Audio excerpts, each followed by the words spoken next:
They laughed when she walked into the briefing room speaking fluent German. They mocked her accent, called her a show-off, said she was trying too hard to impress the brass. But when the enemy surrounded them in those dark Polish woods and the radios went silent, she became the only voice that could save them all. Before we continue, drop a comment below and tell me what city or country you're watching this from. Lieutenant Sarah Brenner didn't grow up dreaming of war. She grew up in a small town called New Glarus, Wisconsin, a place so proud of its Swiss-German heritage that the street signs were bilingual and the local bakery still made strudel the old-world way. Her grandmother, Oma Hilde, had emigrated from Bavaria in 1952, carrying nothing but a leather suitcase and a heart full of stories about a Europe torn apart by violence.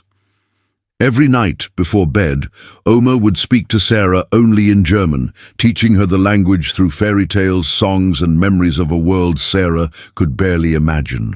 By the time Sarah was 12, she could speak Hochdeutsch better than most native speakers, her pronunciation flawless, her vocabulary rich with idioms and regional expressions that most Americans would never learn in a classroom.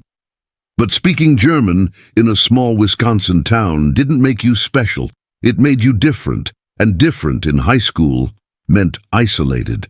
Sarah spent her teenage years buried in books, learning languages the way other kids learned sports. French came next, then Russian, then Arabic.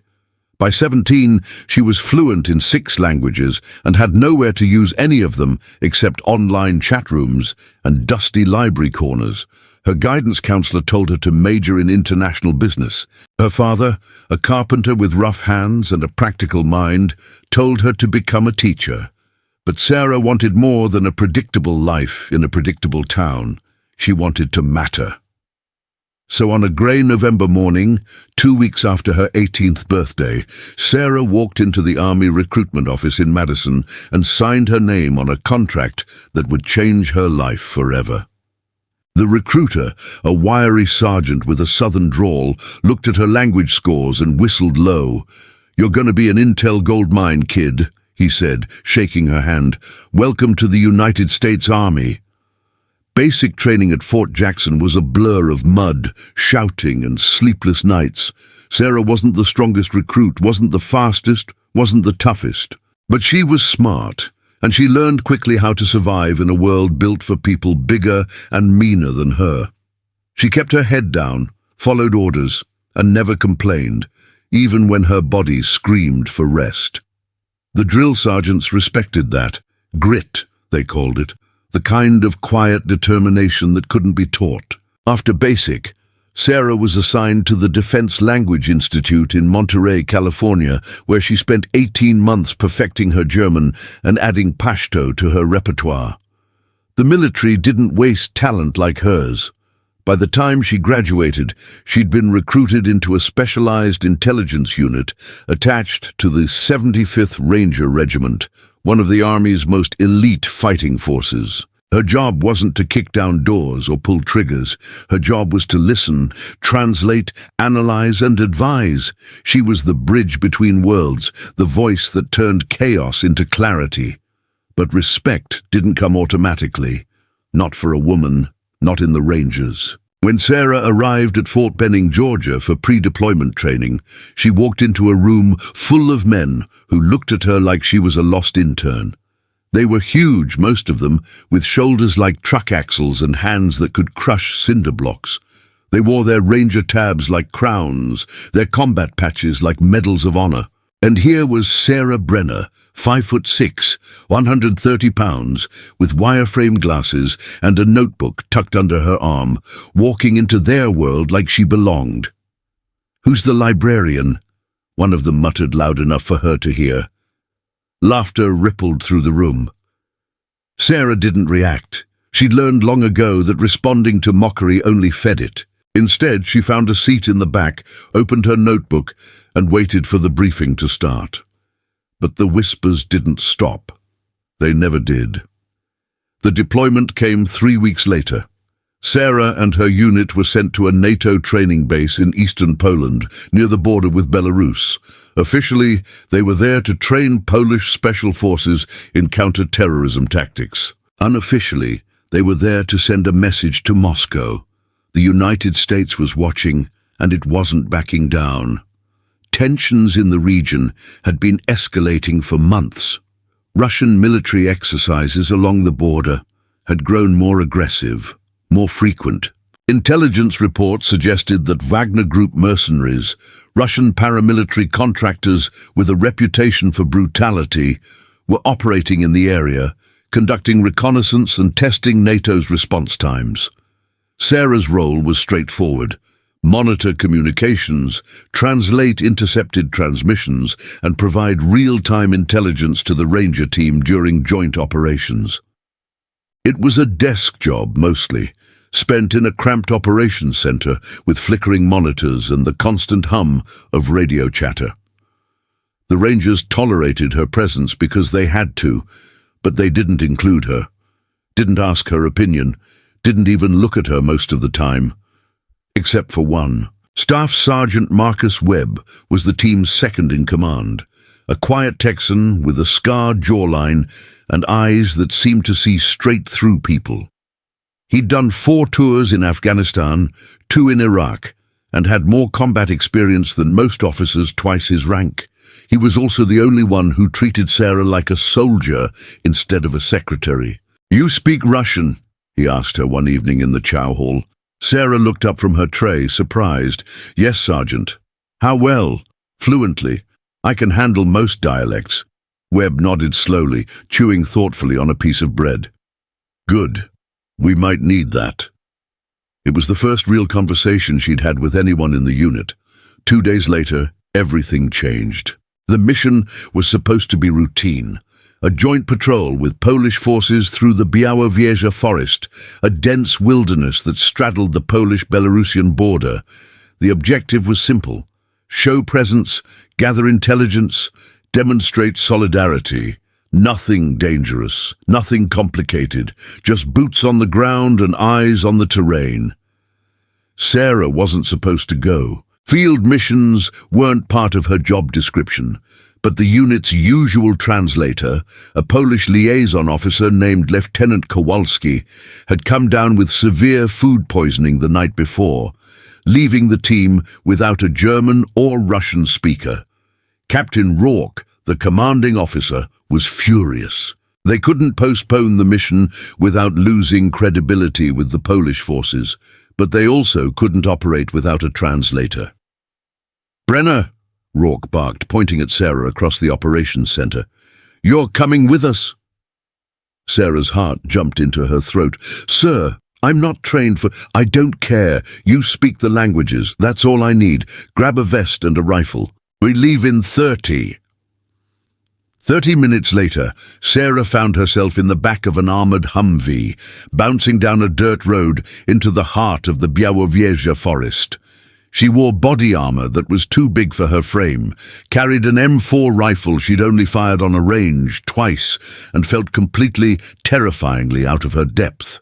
The Rangers barely acknowledged her presence. They checked their weapons, reviewed maps, joked quietly among themselves. Sarah sat in silence, gripping her rifle, trying to remember her breathing exercises from basic training. The forest was ancient, the trees towering and thick, their canopy blocking out most of the afternoon sun.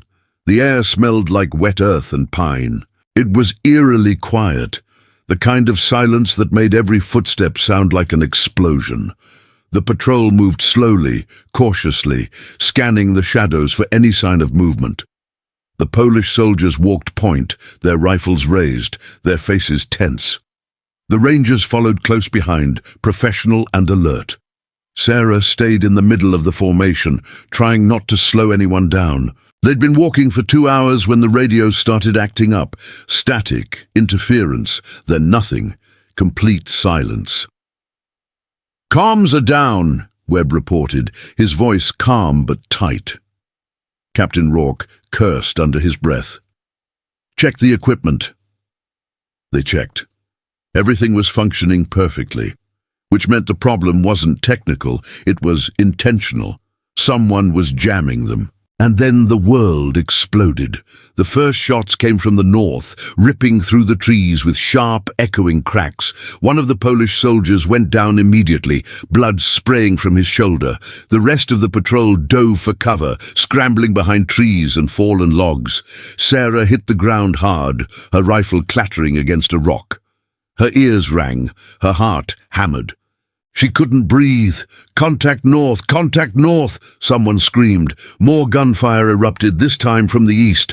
They were surrounded.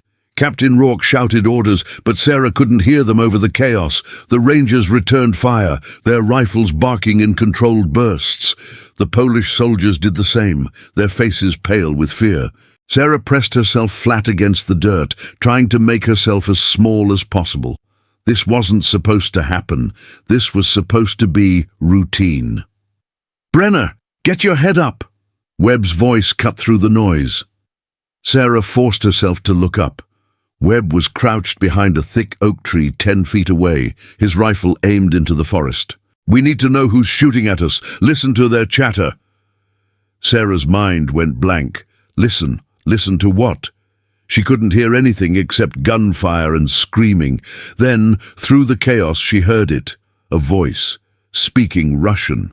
It was distant, barely audible, but it was there. A man shouting orders, coordinates, movement instructions. Sarah's brain snapped into focus. She knew that accent. Eastern Ukrainian. Wagner Group. "They're Russian!" she screamed. "Wagner Group! They're coordinating an ambush!" Webb's eyes widened. "How many?" Sarah strained to listen, picking out fragments of conversation between bursts of gunfire. "At least 20, maybe more. They're trying to flank us from the west." "Captain!" Webb yelled. "They're flanking west. We need to move now." Rourke didn't hesitate. "Fall back. Everyone fall back to the vehicles." But falling back wasn't an option. The path behind them was already cut off. Sarah heard more Russian voices coming from the south. They were boxed in, trapped. And then, through the static and chaos, Sarah heard something else. A radio transmission. One of the Wagner operators was speaking in German, coordinating with someone on the other end. Sarah's blood ran cold. They weren't just Russian mercenaries. They were working with someone else, someone who spoke German. She grabbed Webb's arm. "They're coordinating with another unit, German speakers. I think they're trying to capture us, not kill us." Webb stared at her. "You sure?" "I'm sure." He turned to Rourke. "Captain, Brenner says they want us alive. This isn't a firefight, it's a capture operation." Rourke's face went white. Captured by Wagner Group meant torture, propaganda videos, and a diplomatic nightmare that would make international headlines. He looked at Sarah. "Can you understand what they're saying? All of it?" Sarah nodded, her hands shaking. "Yes, sir." "Then start talking. Tell me everything." For the next 20 minutes, Sarah became the most important person in that forest. She listened to every transmission, translated every order, predicted every movement. She told the Rangers when the enemy was advancing, when they were repositioning, when they were preparing to rush. She became their eyes and ears, the only thing standing between survival and catastrophe. "They're sending a team to circle behind us," she said, her voice steady despite the terror clawing at her chest. 5 men, coming from the southeast." Webb relayed the information, and 2 Rangers shifted positions to cover the approach. When the Wagner operatives emerged from the trees, they walked straight into an ambush. 3 went down, the other 2 retreated. "They're calling for reinforcements," Sarah said, listening intently. "But their commander is angry. He's saying the terrain is too difficult. He wants to pull back and regroup." "How long do we have?" Rourke demanded. 10 minutes, maybe less." It was enough. Rourke made the call. They moved fast, using the brief window to break through the weakest point in the encirclement. The Rangers laid down suppressing fire while the Polish soldiers carried their wounded. Sarah ran with them, her lungs burning, her legs screaming, but she didn't stop. She couldn't. They made it back to the vehicles with seconds to spare. The Humvees roared to life, tires spinning in the mud as they raced away from the ambush site. Behind them, the forest echoed with angry shouts and the sound of boots on dirt. But they were too late. The patrol was gone. Back at the base, Sarah collapsed against the side of the Humvee, gasping for air. Her hands were still shaking. Her vision was blurred with sweat and tears. She'd never been so terrified in her entire life. But she'd done it. She'd kept them alive. Captain Rourke walked over to her, his face grim but his eyes soft. He extended his hand. "You saved our lives today, Lieutenant." Sarah looked up at him, barely able to process his words. "I just did my job, sir." "No," Rourke said quietly. "You did a hell of a lot more than that." The rest of the unit gathered around her, one by one. The same men who'd mocked her, ignored her, dismissed her as a librarian with a rifle. Now they looked at her differently, with respect, with gratitude. Staff Sergeant Webb was the last to approach. He didn't say anything. He just nodded once, a small gesture of acknowledgement that meant more than any words ever could. Sarah Brenner had walked into that forest as an outsider. She walked out as one of them.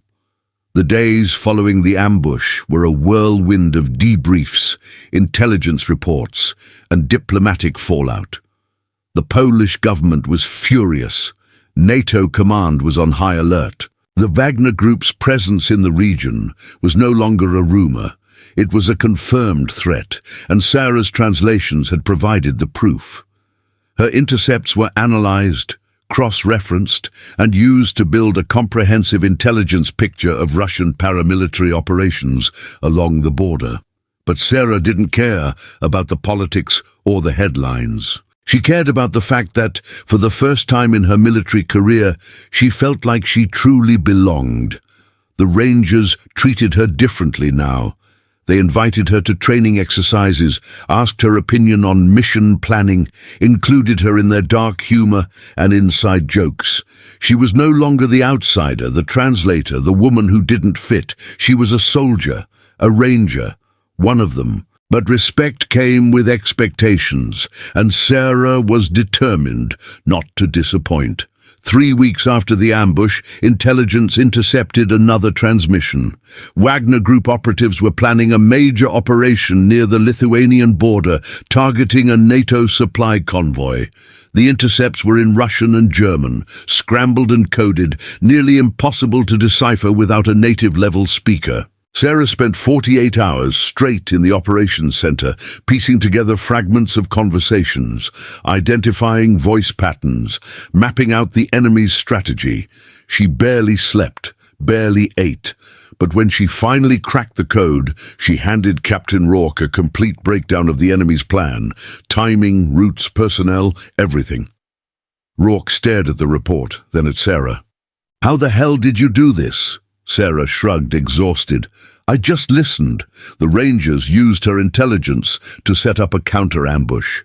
When the Wagner operatives arrived at the convoy route, they found an entire Ranger battalion waiting for them.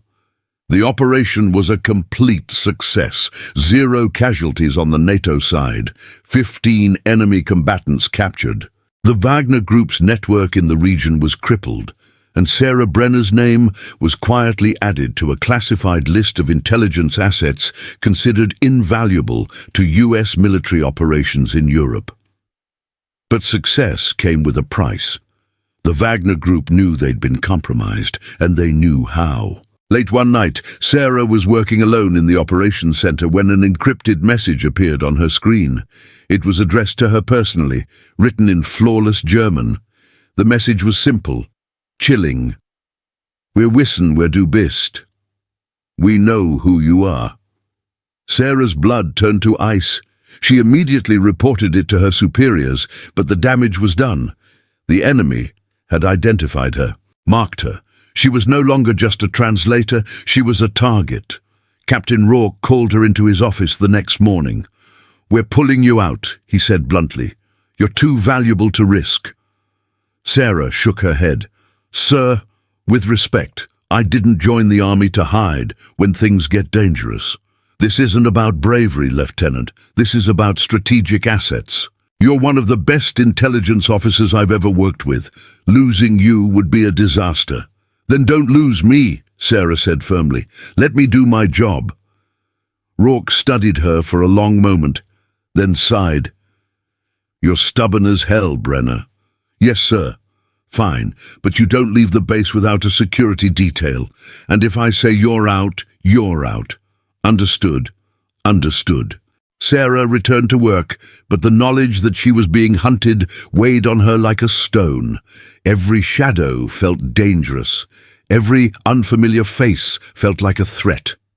She moved through the base with heightened awareness, her hand never far from her sidearm, her eyes constantly scanning for danger, but fear didn't stop her from doing her job. If anything, it made her sharper. Over the following weeks, Sarah continued to intercept and translate enemy communications, providing critical intelligence that shaped NATO's response to Russian aggression in the region.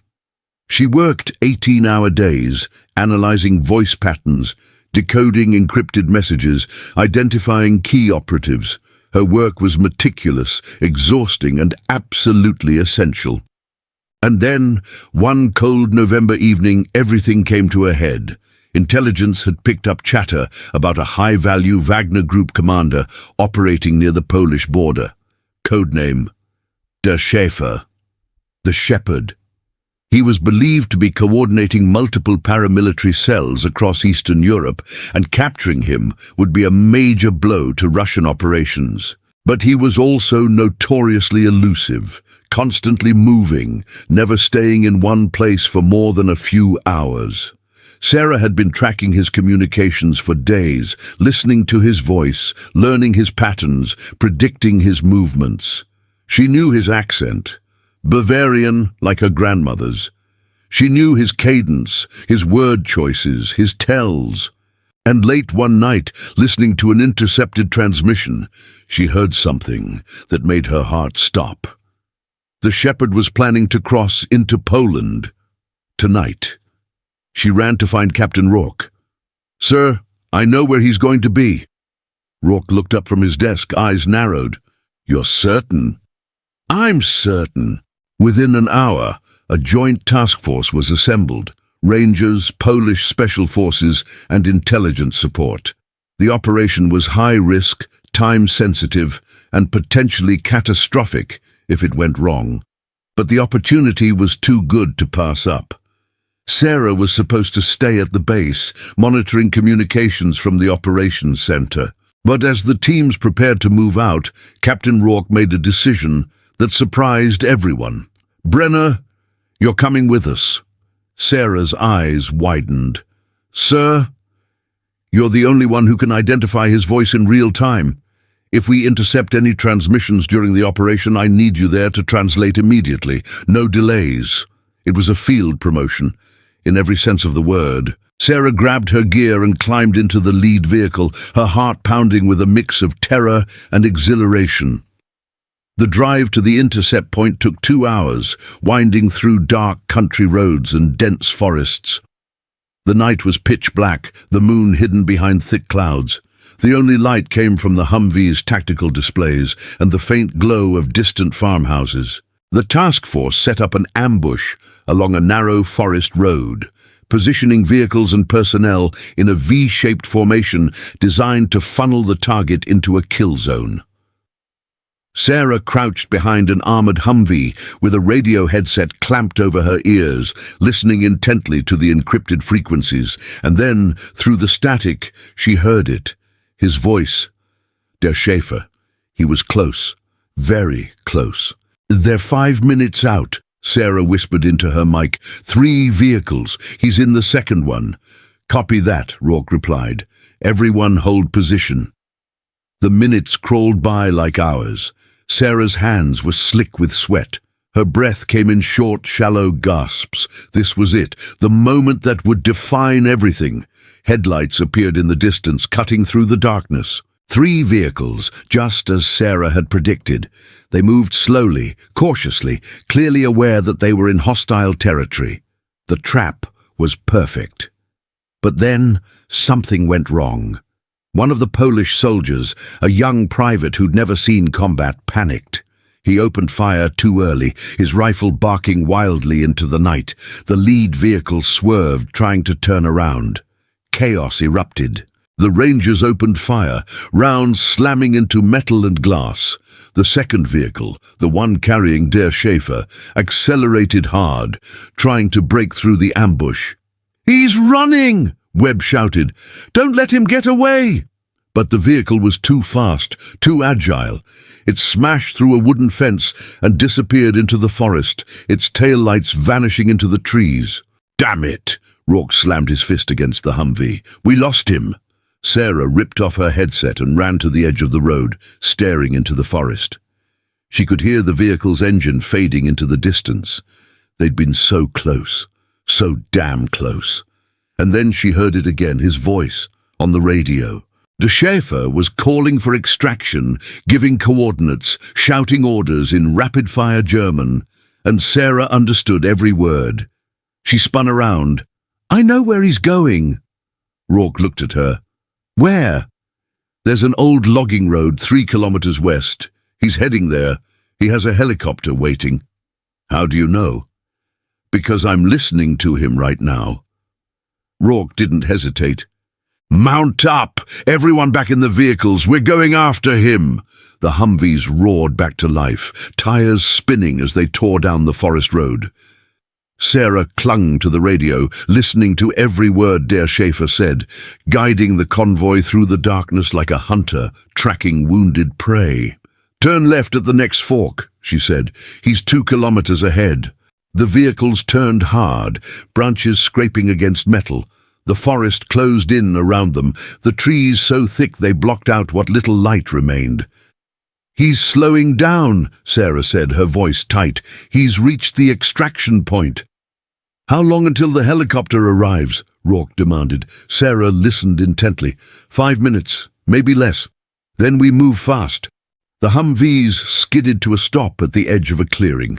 In the center, barely visible in the darkness, was Der Schäfer's vehicle. The engine was still running. The doors were open. And standing beside it, illuminated by the faint glow of a tactical flashlight, was the man himself. He was older than Sarah expected, maybe 50, with graying hair and a weathered face. He wore civilian clothes, but his posture was military, his movements calm and controlled. He was on his phone, speaking quietly in German, his eyes scanning the tree line. He didn't see them coming. The Rangers moved like shadows, spreading out in a wide arc, surrounding the clearing. Sarah stayed with Captain Rourke, crouched behind a fallen log, her rifle raised, but her finger off the trigger. She wasn't a shooter, she was a listener, but tonight listening had brought them here. Rourke gave the signal. "Wagner operative, this is the United States Army. You are surrounded. Drop your weapon and get on the ground. Now." Der Schäfer froze. For a moment, he didn't move. Then, slowly, he raised his hands. But he didn't drop to the ground. Instead, he smiled. "You think you've won," he said in perfect English, "but you have no idea what's coming." And then, from somewhere in the forest, Sarah heard it. The distant thump of rotor blades. The helicopter was early. "He's stalling," Webb hissed. "He's waiting for extraction." Rourke's jaw tightened. "Brenner, tell him we'll shoot down the helicopter if it comes any closer." Sarah took a deep breath and stepped out from behind the log.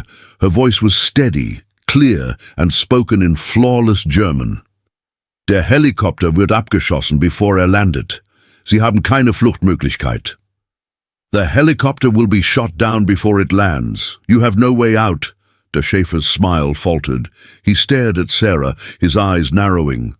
"Who are you?" Sarah met his gaze. "Niemand Besonderes. Nur jemand, der zuhört. Nobody special. Just someone who listens." For a long moment, the forest was silent except for the growing sound of the helicopter. And then, slowly, Der Schäfer lowered his hands and dropped to his knees. "Ich ergebe mich. I surrender." The Rangers moved in immediately, securing him with zip ties and a black hood. The helicopter, realizing the situation was lost, veered away and disappeared into the night. The operation was a complete success. Captain Rourke walked over to Sarah, his face unreadable. Then, for the first time since they'd met, he smiled. "You just captured one of the most wanted men in Europe, Lieutenant." Sarah let out a breath she didn't know she'd been holding. "I just translated, sir." "No," Rourke said quietly. "You did a hell of a lot more than that." The aftermath of Der Schäfer's capture sent shockwaves through the intelligence community. The information extracted from him led to the dismantling of multiple Wagner Group cells across Eastern Europe, the identification of key Russian operatives, and a significant shift in NATO's strategic posture. Sarah's role in the operation was classified, her name redacted from official reports, but within the Ranger community, she became a legend. The woman who spoke 6 languages, the woman who'd saved an entire patrol, the woman who'd hunted down the shepherd.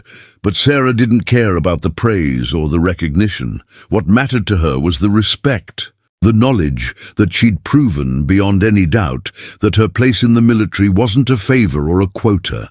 It was earned. 6 months later, Sarah was promoted to captain and reassigned to a joint NATO intelligence task force based in Germany. Her job was to coordinate multinational intelligence operations, leveraging her language skills and field experience to bridge the gaps between American, European, and Allied forces. But before she left Poland, the Rangers threw her a small, unofficial going-away party in the base rec room.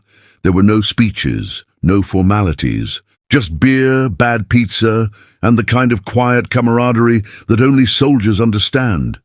Staff Sergeant Webb approached her near the end of the night, holding 2 bottles of beer. He handed her one and clinked his bottle against hers. "You proved us all wrong, Brenner," he said simply. Sarah smiled. "I didn't prove you wrong, Sergeant. I just did my job." "Yeah, well, your job saved a lot of lives, including mine." They stood in comfortable silence for a moment, watching the other Rangers laugh and joke and trade war stories. "You know," Webb said eventually, "when you first showed up, I thought you were just another intel geek who'd wash out in the first month. And now," Webb looked at her, his expression serious, "now I'd follow you into hell without a second thought." And it was the highest compliment a Ranger could give. Sarah raised her beer. "To doing the job." Webb raised his. "To doing it right." They drank. And in that moment, Sarah Brenner knew she'd found her place in the world, not as a woman in a man's army, not as a translator or an outsider or a liability, but as a soldier, a leader, a Ranger, and she'd earned it, one word at a time. Years later, long after her service had ended and she'd returned to civilian life, Sarah would sometimes think back to that night in the Białowieża forest. The chaos, the fear, the moment when everything changed. She'd think about the Rangers who doubted her, then trusted her, then followed her. She'd think about Der Schäfer, kneeling in the dirt, defeated by nothing more than a woman who'd learned to listen. But most of all, she'd think about Oma Hilda, sitting in her kitchen in New Glarus, teaching a little girl to speak German through fairy tales and songs. Oma never lived to see Sarah in uniform, never knew that her granddaughter would one day use those lessons to save lives and capture enemies and prove that strength comes in many languages. But Sarah knew, and that was enough. The military had taught her how to fight, how to survive, how to lead. But her grandmother had taught her something far more powerful, that words, spoken with clarity and purpose, could change the world.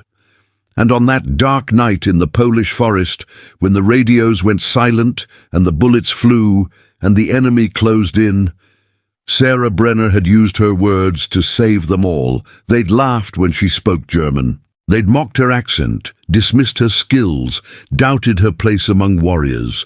But when the ambush came and the world fell apart, she became their only hope. And she didn't let them down, because courage doesn't have a gender, strength doesn't have a uniform, and sometimes the most powerful weapon on the battlefield isn't a rifle or a grenade. Sometimes It's a voice that refuses to be silenced. Sarah Brenner had found her voice in those dark woods, and she'd used it to bring everyone home. If you believe that courage has no language and that strength comes from within, comment "Honor" below.